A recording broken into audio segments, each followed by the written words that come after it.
inviting me. Yes, ito proud ako dito, Mikey, kasi talagang ang galing magluto nito. Ha, ilalaban ko to. Namanan niyo ba? Well, Matitest natin today.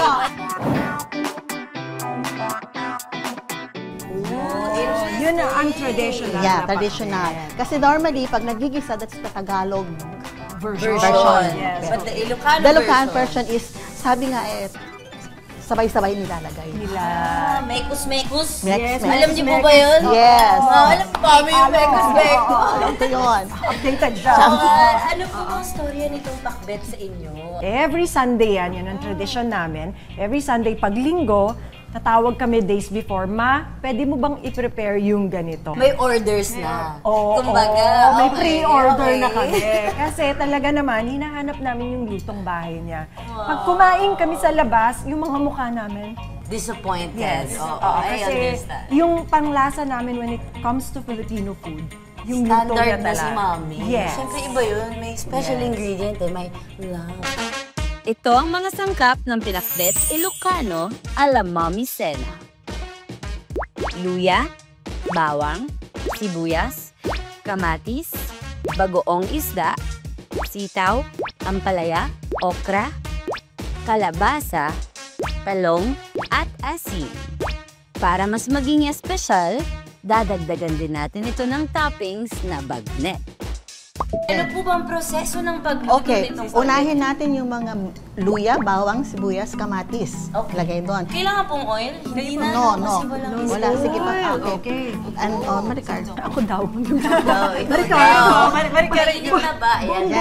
Sige. So, painitin yung kalan. Kalan tawag ba dyan? Kaldero. So, nilagay na natin ngayon yung luya, sibuyas, bawang. Talagang sabay-sabay po. Yes. Yes. O na, walang oil. Okay? Walang oil. Tapos, yung susunod ay yung ating kamatis. Okay. If you notice, yung kamatis hindi niya pinahiwa. Mas malaki nga yung Oo, kasi ang gusto niya dyan is, paghulog natin, imamash. okay. Para magka-juice. Yes, para talagang Lalabas yung lasa. yung katas niya mismo. Chef, na-try mo na yung ganitong klaseng luto? Hindi pa. First time ko makakatikim na talagang luto ng Ilocano. Ilocano. Oo, excited Take ako. notes ka na. Mental notes. Mami. Mami Sena, question.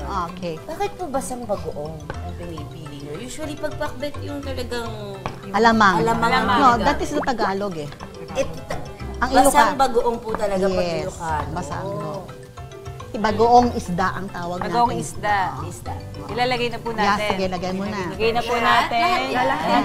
Sige, hatin mo na. Excited ako. Paborito ko yung ganyang bagoong, Mikey. Ayan na, ang sarap ng amoy na amoy. Ayan. Ayaw niya na yung paghalo ko. Ayan na. Nangelam na si Tita. Sorry. Sabi ni Mami, itabi mo, ako Sabi na. mo, ako na. Napapaghalata tuloy ako. Kasi kailangan talaga napipisahan nating mabuti yung kamatis para mamula ang sabaw. Ngayon, maglalagay na tayo ng mga gulay na. Gulay, lahat na po. Yes. Ano dapat ang inuuna mo? Yung mahirap maluto. Sitaw. Yung maluto. Okay. Sitaw ang Sitaw pinaka... matigas. Sige. Sitaw. Sitaw. At saka Ay, okra may sumama. okra. Okra sumama. Hindi ba? Okay lang. Okay. Andun pa sa kabilang plate yung okra eh. May dalawang piraso lang. Ilagay na natin yung Kamote. Kamote. Mikey, naglalagay din sila ng kamote sa pakbit. Ano nga po yun? Para tumanis ng kaunti yung pakbet. Okay. Yan yung mga Ilocano eh. Sige. Okay. Kalabasa. Kalabasa. Yun yung mga mas matigas kasi. Lagay na natin yung ampalaya.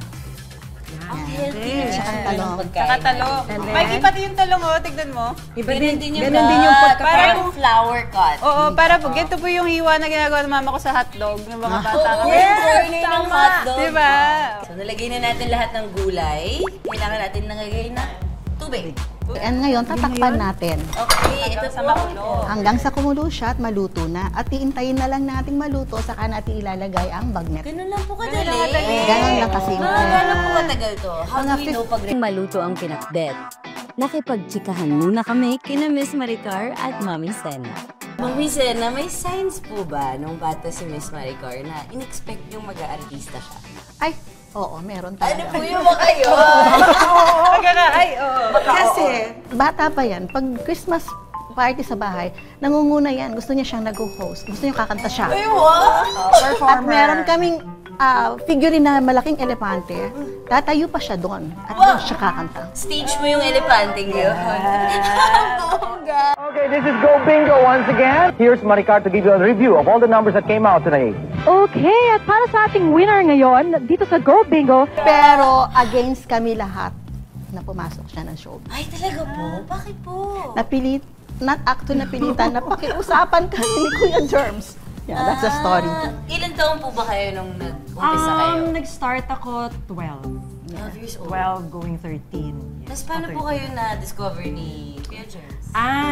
Si Kuya Germs kasi friend ng daddy ko. Nag-visit siya sa office ng dad ko. Okay. Nakita niya yung picture ko sa office. Sabi niya, anak mo, kung gusto mag-artista, punta kayo sa Saturday sa That's Entertainment.